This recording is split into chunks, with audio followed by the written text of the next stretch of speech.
Hello, I'm Lonnie Baker, pro staff at Sudden Rush Outdoors, and plus the owner of Sudden Rush Outdoors. I'm Dirty Cook. I'm on the pro staff at Sudden Rush Outdoors with my son, Blake Cook. This is Greasy Cook, my daughter. She's on the junior staff.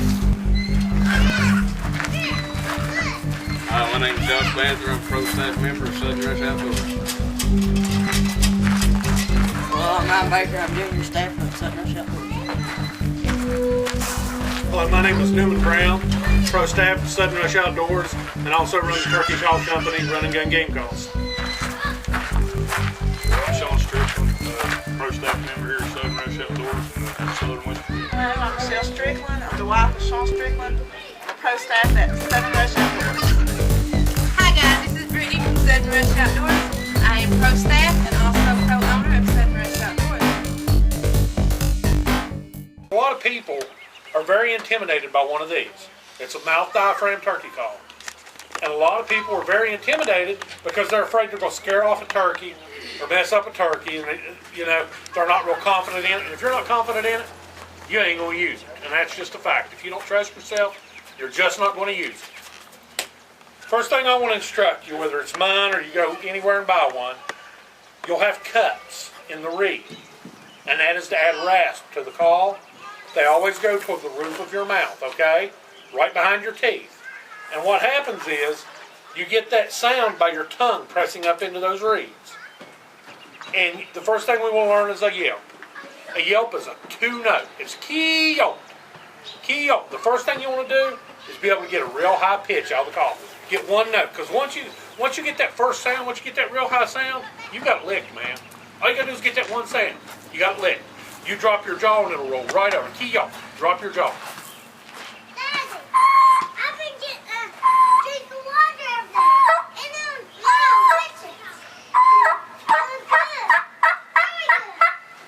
Very simple. Just drop your jaw. Rolls right over into a yelp. Guys, that's your main call. Hens do that and a cluck more than anything. And you don't need to know anything else. Purring's real nice. Cackling's real nice, like the fly down cackle, all that stuff. If you can yelp and if you can cluck, you can kill turkeys. That's the only two calls you really need as far as going out and killing them. And a cluck is just a real short pock of air. And you break it up. You just don't want to go puck, puck, puck, puck, puck, puck, puck, because that sounds like an alarm putt and you're going to scare a turkey off. And I'll demonstrate what a cluck sounds like, and it's just a pock of air.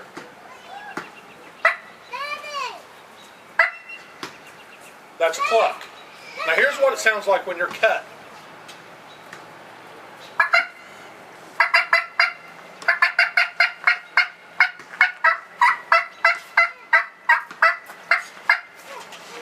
Guys, I'm telling you, that's deadly to a turkey. They cannot take it. You cut a turkey like that, he goes all to pieces.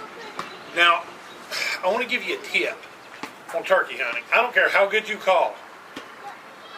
When he starts hammering at you, and you know he's not shot gobbling, when you know that turkey is gobbling at you, you've got his attention.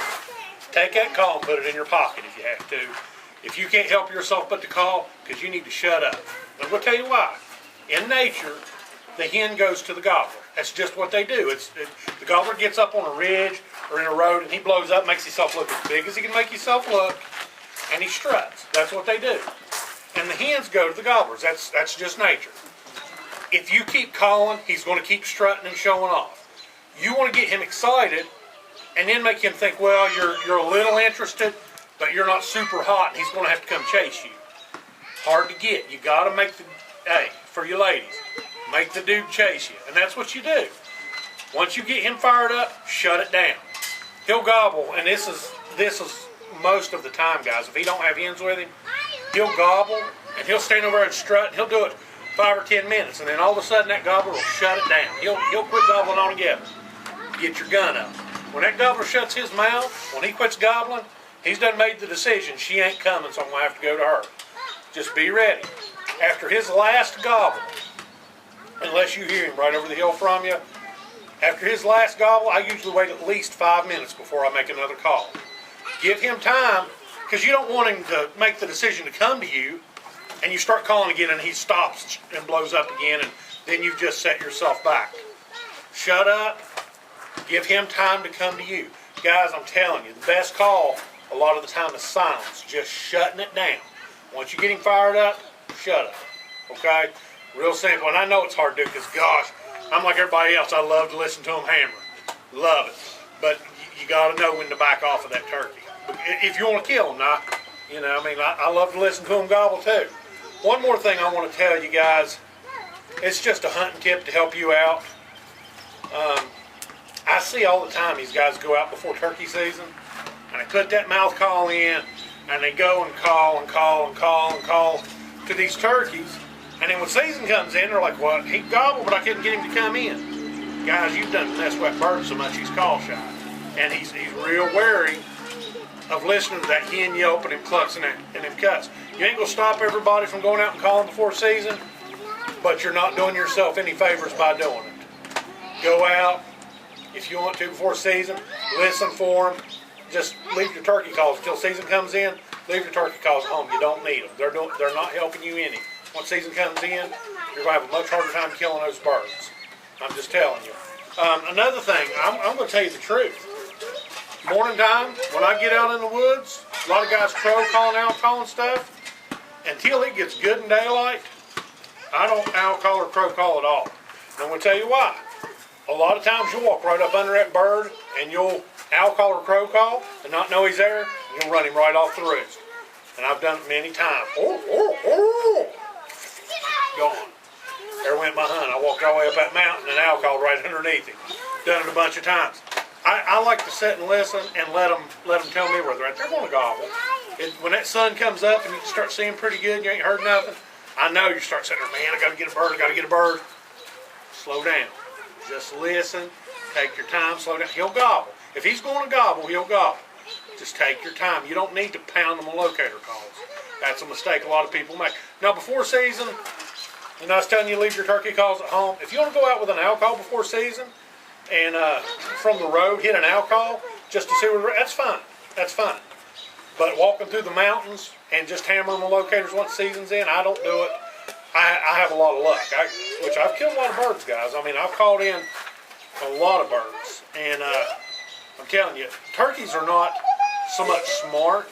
Everybody says, what is a smart turkey? They're not smart. They have an amazing survival instinct. It's not intelligence. They're amazing survivors. And they usually don't make the same mistake twice. If you call a bird in and you shoot and miss him, you probably going to have to call it. Now, that bird will still fire up a day or two later. You can still get on that bird. But you're going to have to call in from a different location because he's probably not going to come back to the same place. A lot of times you're going to have to use a different sound of the mouth call or slate call or whatever kind of turkey call you use because that survival instinct, he don't remember exactly, but he knows something's not right. They still got that there. So they're amazing survivors. So you do want to remember, if you've shot at a turkey, when you go back in there, you do not want to go in with the same call and the same setup. You're going to have to move it around a little bit.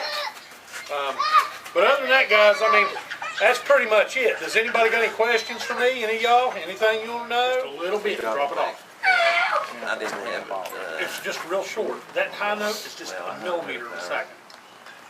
It's probably 2 weeks season. They got it back dry. You're doing fine. Spring come off up. Yeah. Just do it fast. Try it fast. Look at me like this. Try to say chuck. Try to say chuck.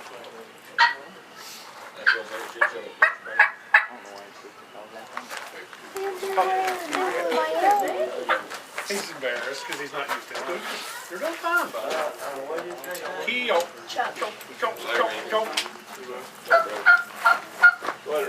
Perfect. Perfect. That right there is perfect. Do that again. You did it perfect. You don't need to. Listen to that. Listen to that. Do it again. That's great, dude. That's all you got to do. You'll kill a turkey with that right there. That's awesome. Perfect. I mean, I can't talk. You practice that right there. You're doing it exactly right. Exactly right. That's great, dude. Hey, that's what I'm talking about, buddy. Good job. Hello, my name's Duty Cook. I'm a pro staff member on Southern Rush Outdoors. And I've been using run and gun game calls for years. The blue baller is my favorite. But on the youth day, I took my son, Blake Cook, out. And I used the green-eyed monster. It's an awesome call for purring and yelps. I called, I think, 4 times that bird. And in 2 minutes, he was standing 15 yards in front of us. And the blue baller, I've used that call, I know, for the past, what, maybe 7, 8 years. Probably. And I can't even think how many turkeys I've killed with it. I mean, it's just an awesome call. The other day, I killed that gobbler. I called, I think, 4 times to him. He was standing there 20 yards. I mean, they're just awesome calls. Call I've been using this year, and I'm kind of moody. I decide I like one call, and then, you know, I'll change calls. Like I say, I used to use the raspy red all the time. Lately, it's been the green-eyed monster for me. And I called in a gobbler first morning, up out of, man, it was a mud and rock cliff straight up and down. And I can't even believe a turkey had come up at it. I don't believe a billy goat would go up it, but he did. And I called that gobbler up out of that bottom, that green-eyed monster, and he was so tore up. And funny thing was, I don't know if you've ever seen a turkey get out of breath. This turkey was so out of breath. He come up that hill, his head was blood red, and you could see his beak when I shot him doing this, going, looked like an old beagle or something been chasing a rabbit. But yeah, the green-eyed monster's been my call of choice this year.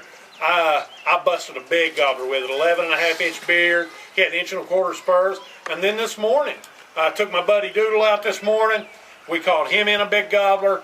Green-eyed monster again. He was using his green-eyed monster. I was using mine. We double-teamed him, had him tore all to pieces, and he capped that one this morning. So for this year, for me, the green-eyed monster's been the trick. For me, myself, I'm all new to these running game golf calls, but I have got the blue baller, and first time I ever used it there, I went out by myself and that's the first time I got to hunt this year, actually. And I went down to RD, hit this call. This turkey was like 600 yards away from me. And I went and sawn up around for a couple hundred yards from it and set it up. And I hit it again, and it was already come out down into the valley coming to me from the first time I called. And I set it up, and I said, well, shoot, this thing's going to be right here on top of it. So I called one more time, and I hushed. Never said another word. Well, I was sitting there watching down in the valley. I could see real good down in there. Well, the turkey, it slipped up on me from the backside of the mountain where I couldn't see it. Next thing I know, 30 yards. Go, go, go, go. And I slung up and shot it. Like I said, it was about like Newman. I had to run plumb to the bottom of the hill. It straight up, nothing but rock cliff. And beside the turkey gasping for air, I was gasping for air back to the top. Well, I'm telling you, that 18-pound turkey felt like it weighed 200 pounds. But, you know, my turkey had about 1 inch spurs on it, and it was 9 3/4-inch beard. Myself and Lonnie went out this morning, called in a nice bird. He located it for me, brung him right to me, started cutting, and gobbler couldn't resist that blue ball. Came right to us, like I said, slipped up behind us actually on the back side of the decoys. I think he was planning an attack or something on that jake you had. But yeah. The blue baller called that in 15 yards. It was in 15. And how many of the pro staff has killed a turkey, and how long has turkey season been in?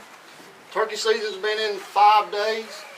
We've killed 5 birds. We've killed 5 birds.